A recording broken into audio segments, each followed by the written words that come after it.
Right, here we have my top-notch Raglan lathe. Full working condition. No, I'm joking. Here we got the Raglan lathe. I thought I'd do a little video. I've set it up for milling. You can see it's got a Myford vertical slide with Myford vice on it. See, I've got my practice piece, bit of a brass padlock barrel. This is the donor Raglan Little John MK2. This is literally no gears, no worm gears, feed gears, anything. Quite a few, you know, a little few things missing, you know, the bushes and whatnot. So taking it out of there, even that reed didn't actually have anything inside it. It just had a bin full of parts. So trying to figure out where everything goes. So at the minute, you know, I got a bit of alley turned that. It's about 0.1. You know, it's at 4 foul under the spindle bore diameter. So that just goes into spindle bore like that. I've also bored a recess in there to take an M16 washer. You don't want a bit of stainless rubbing on a bit of alley, that won't be good. It's an M16. That's just the drawbar for this. It takes a 4 Morse taper collet. I've got a 4 Morse taper. Sorry, it takes a 4 Morse taper part. Just having a 4 Morse taper collet. It is an ER32 collet. It don't have to be. It's just what I use at work. And the Hercos and the Haas CNC machines. So that goes in there. That bush goes into there. See, you don't want too much play, but there don't have to be too much tolerance. Wind that in. I put a bit of I can't remember why, but put something underneath the thread of that, so the drawbar come out of the collet rather than it staying in there and you just taking the nut off, and you don't have to feed the whole drawbar and collet system out. So it's got a bit of resistance, but the reason why I used an M16 actually like extension nut rather than just a normal nut is because obviously it's got more thread in there.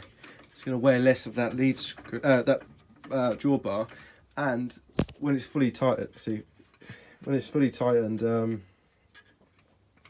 it will stick out of there. So you can get to it. You can not. You cut it out. You can tighten it up without taking the back cover off. So it does come in very handy, and like that. Obviously, I think it's patented. So feel free to use this. Ignore the adjustable. Ignore it. You know, it's in there with a Morse taper. This is just stop it from flying out. Just nip it. Don't even have to pull it into the back gear. Like I run Bridgeports at work. Just literally sometimes just hand tighten drawbar. It is just enough. It's not going to come out. People that literally wrench drawbars do all sorts of damage. Now, okay, remember, I've disconnected the lead screw. Obviously, if you've got one, you know in here. I've engaged.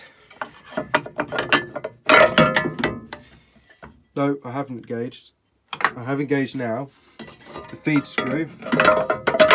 Feed bar. It's not really a screw. That'll give me this traverse. That's I'm not going to waste time in the video, you know what I mean. Not traverse and longitudinal feed. I think that will make it go forward. Give it a go. No, it goes back.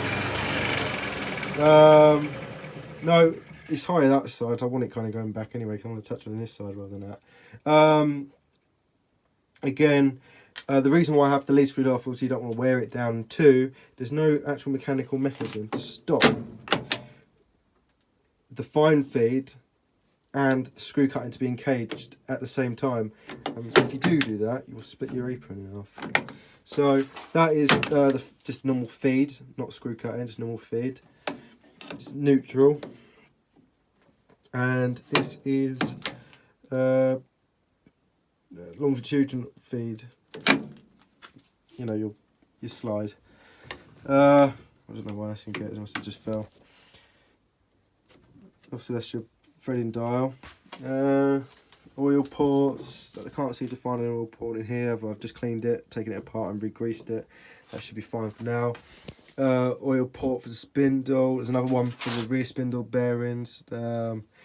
This is the only oil port for the head, which just oils a gear, the back gears and whatnot. Oil port, another one of those type oil ports under the cover here.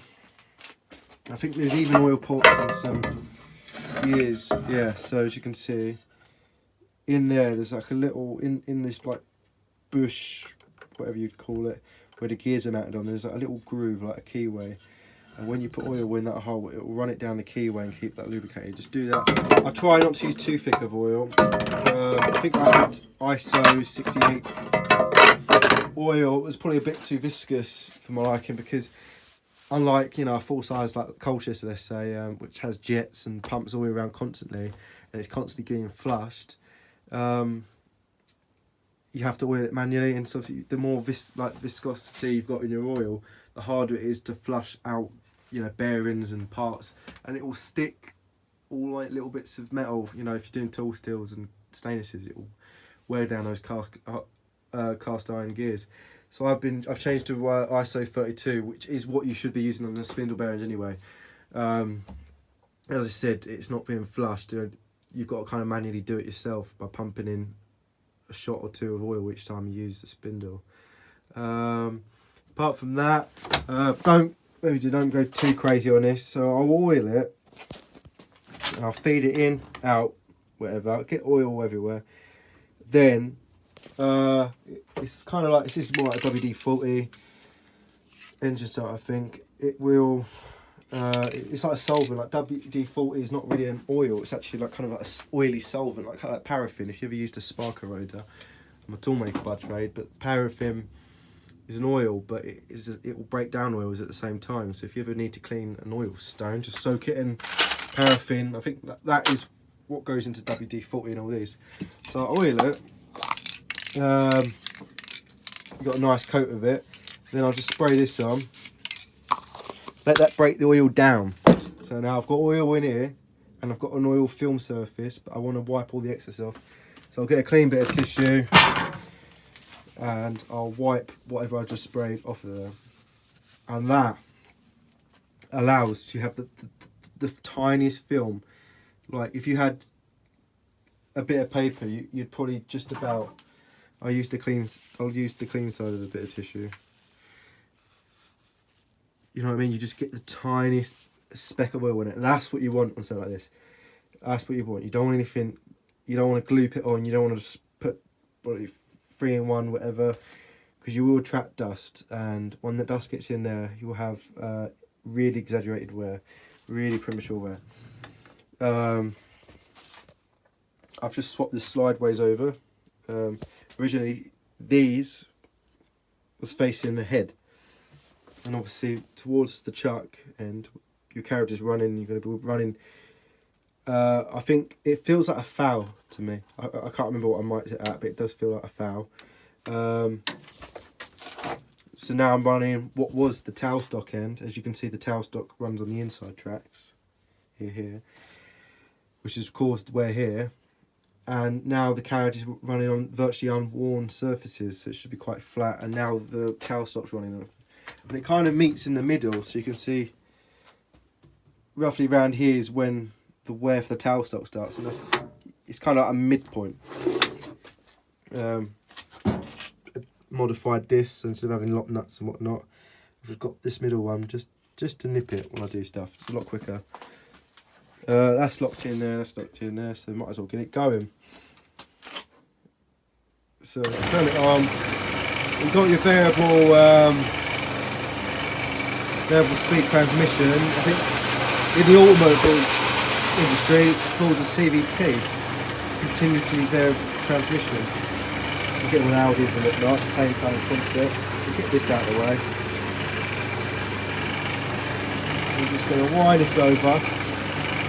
It's a bit too far forward. that. I'm just going to lock this now. This has already been locked up, same with this. You know, I'm happy with it. So I'll wind this forward, loosen that a bit, wind this forward.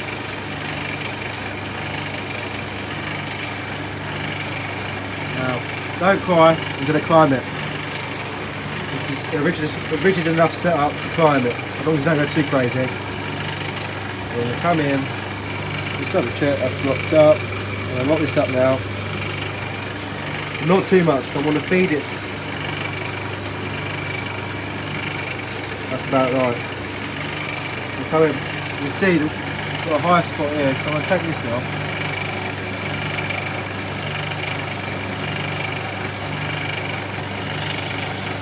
In brass, it's nothing. So, where we at? Alright, so let's take a 10 thou cut. I'm at 90 now. You can see it. Right, well, believe me, I'm at 90. I'm going to take it to 0 now. 10 thou, 0.25. I'm going to add this cut. I'm going the wrong way, aren't I? Reverse it, you engage the tumbler mechanism. Just adds another gear of the same ratio to the gear train, which will reverse it. Turn it back on. This mechanism, or this worm gear, was missing. I've taken it from that one and added it into there. As you can see, speeding, not that fast. I think I'm set up for, you can see the cloth I used to tighten up that. We're running at a 1mm pitch. I'm running at a metric at the minute. But at the minute it's just, what, 300 RPM, so if you speed this up. That's probably running about 800 now. Now again, this is guesswork, just from experience of tool making.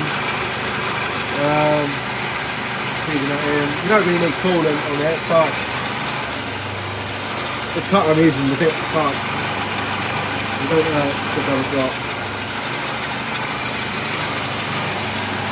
See, I'll probably give this a bit of a wipe before I go tonight.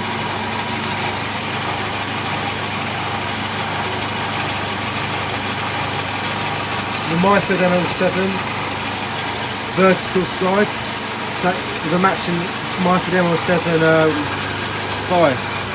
Comes with that if you're doing a non-parallel part. I just want to get rid of the coolant. I just want to use this to wipe the glass away. It's not a big cut, but this is the first time I've set it up. It's just a test really to show its operation. I'm happy with that. You get the gist of it. So I'm going to take it off. You don't have to put it into neutral. So I know where I am now. I'm going to stop this, but before I stop it, I'm going to slow the spindle down. So when I start up again, I don't go back into high, because it's like a Bridgeport with a variable head. You can't change the speed without the spindle running, because it needs to change the belt ratios in the pulley. So I can drop that tumbler off.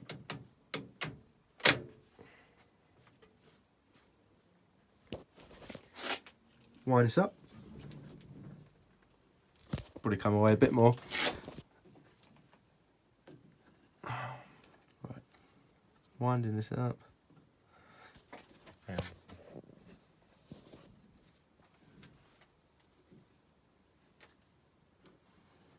I don't think you're going to get it in 2 passes. Let's just run a middle pass.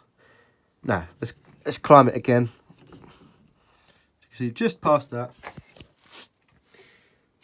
Forward. Might just run it by hand, but as I've already reversed it, as you can see, it's going to come backwards and it's going to start being backwards. Again, you can adjust the gear ratios to increase the feed rate. Again, I might leave a loop for hand feeder, I might just loosen that a little bit. Speed this up.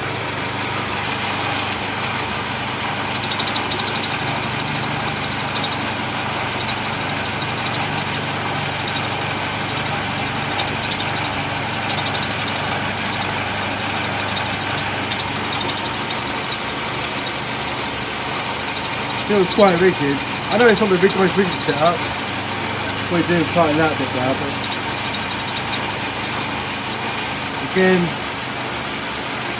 it would be better if this weren't so far forward, you know. But if you want to be that nitpicky, buy an actual mill. Okay, I'm just winding this down now. See, manually feed this in.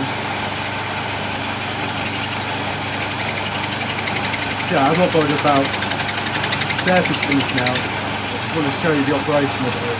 Again, slow this down. Don't go too fast. You want to allow time for the bodies to change ratios.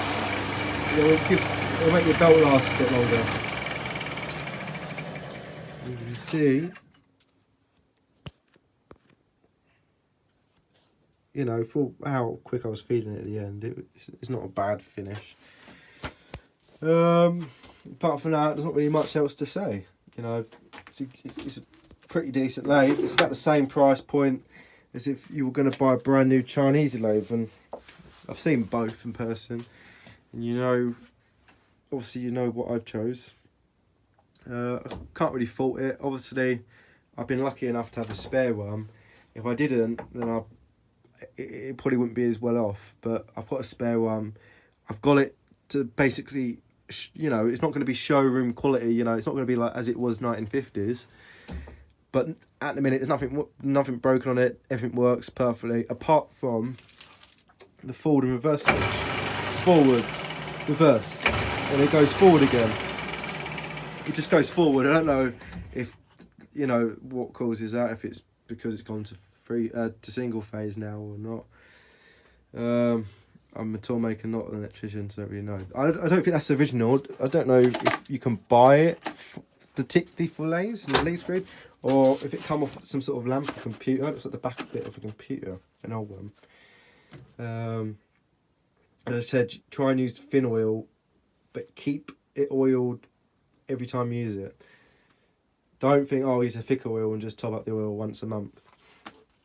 Keep it thin, keep it flushed, keep the head bearings moving freely, and then it will last you a long time. Again, that bed is less worn actually than the one on here. I was thinking about swapping it over, but I thought you might as well use this. If not, I could just regrind it on the Jones and Shipmans at work. Not too much of a deal. You get the distance on that, I think. I'm after a steady. I saw it on eBay, but I didn't bid for it last week. I wasn't too sure about it, and now I regret it. I've got T37 tool holders. If you're wondering, if you're looking, it actually just bolts straight on there. Don't have to worry about getting the height right. It's not too tall, it's not too short. It's just right, actually. Apart from the boring bar, obviously boring bar running a lot lower than you would on normal tip tooling, like as you would on a parting tool or, you know, your normal turning tool. That literally runs on the midpoint rather than the top height. So, what's that, 1/8 inch, if that, packing under there, and that was just enough to bring it up. You still got a little bit of room to adjust. I've got 3 more on the go. It's RDG. No, I'm not a big fan of them, but I can't really find anywhere else that does the Dixon type tool holders for that. These kind of lathe, unless you buy the really big ones. I don't know what else to say. Got probably the UK reserve of backplates for this thing. It's got a spindle nose protector. It runs at a 1 3/4 inch by 6 TPI Acme thread. This come with it some sort of, well, it's a backplate, but I don't know what it looks like, an original one because it's cast. It it's cast, so it's like an original one. I don't know what they've done to it. You know, probably some jig. What's that? A small 4-jaw. Again, looks like a original backplate that's cast around here, all cast iron. Quite rare. So the company that had this before, the tooling firm, must have fixed it. It's a homemade, well not homemade, a shop made aluminium one. Again, it's not impossible to make. Anyone could do that. You could even do it on there. I've made brass nuts for milling vices and that, and then whack me thread. I got another small 3 jaw. Just, you know, got a bigger 4 jaw. I got 1 face plate. I think that's for turn between centres because like, you've got the attached to the dog. Yeah.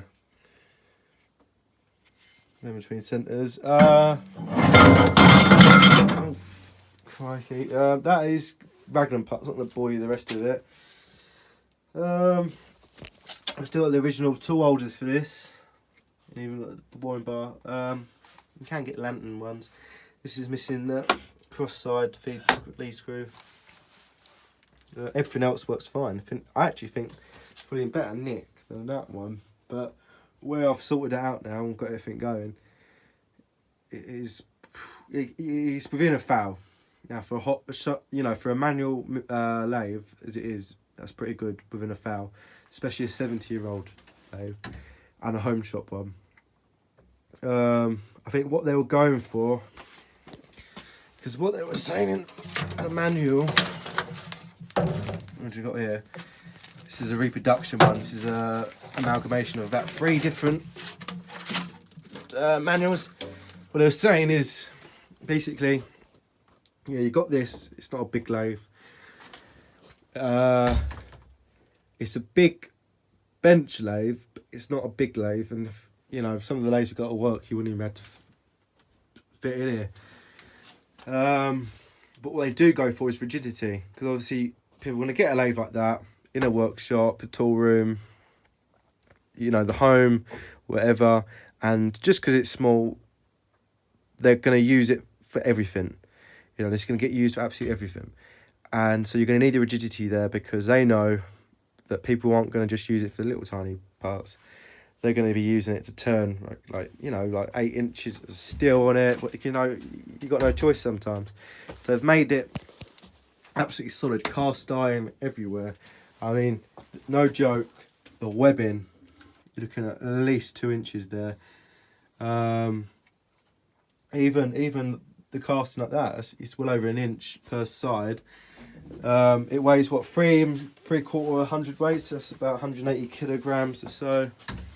Me and one other person got it in the van and out the van, but getting up on here, just 3 people job, you know. That was without taking the carriage and the motor off. So it is mobile still, but it is a lump. It is solid. It is a well built machine, very rigid. I wouldn't even touch a Chinese lathe with a barge pole now. I mean, the thing about the Chinese lathes, you just can't, obviously the quality and the assembly, you just can't get it right. I don't know how they make them, but some things are on the piss. You know, the gears are like running like that. It's not where you want to start off. You know what I mean? Because if you're buying a Chinese lathe, it's going to be your first lathe. You don't want to start there. And the material as well, the selection of cast irons and whatever, they cut corners. It's not good material. It's not good steel, and it's not good cast iron. It is terrible.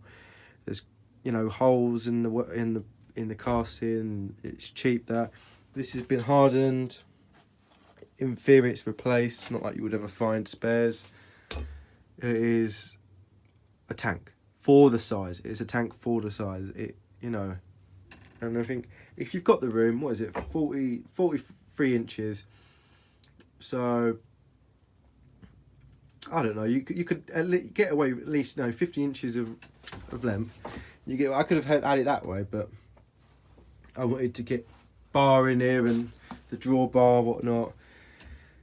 So you could get away with minimal space, and it will do you wonders. Trust me.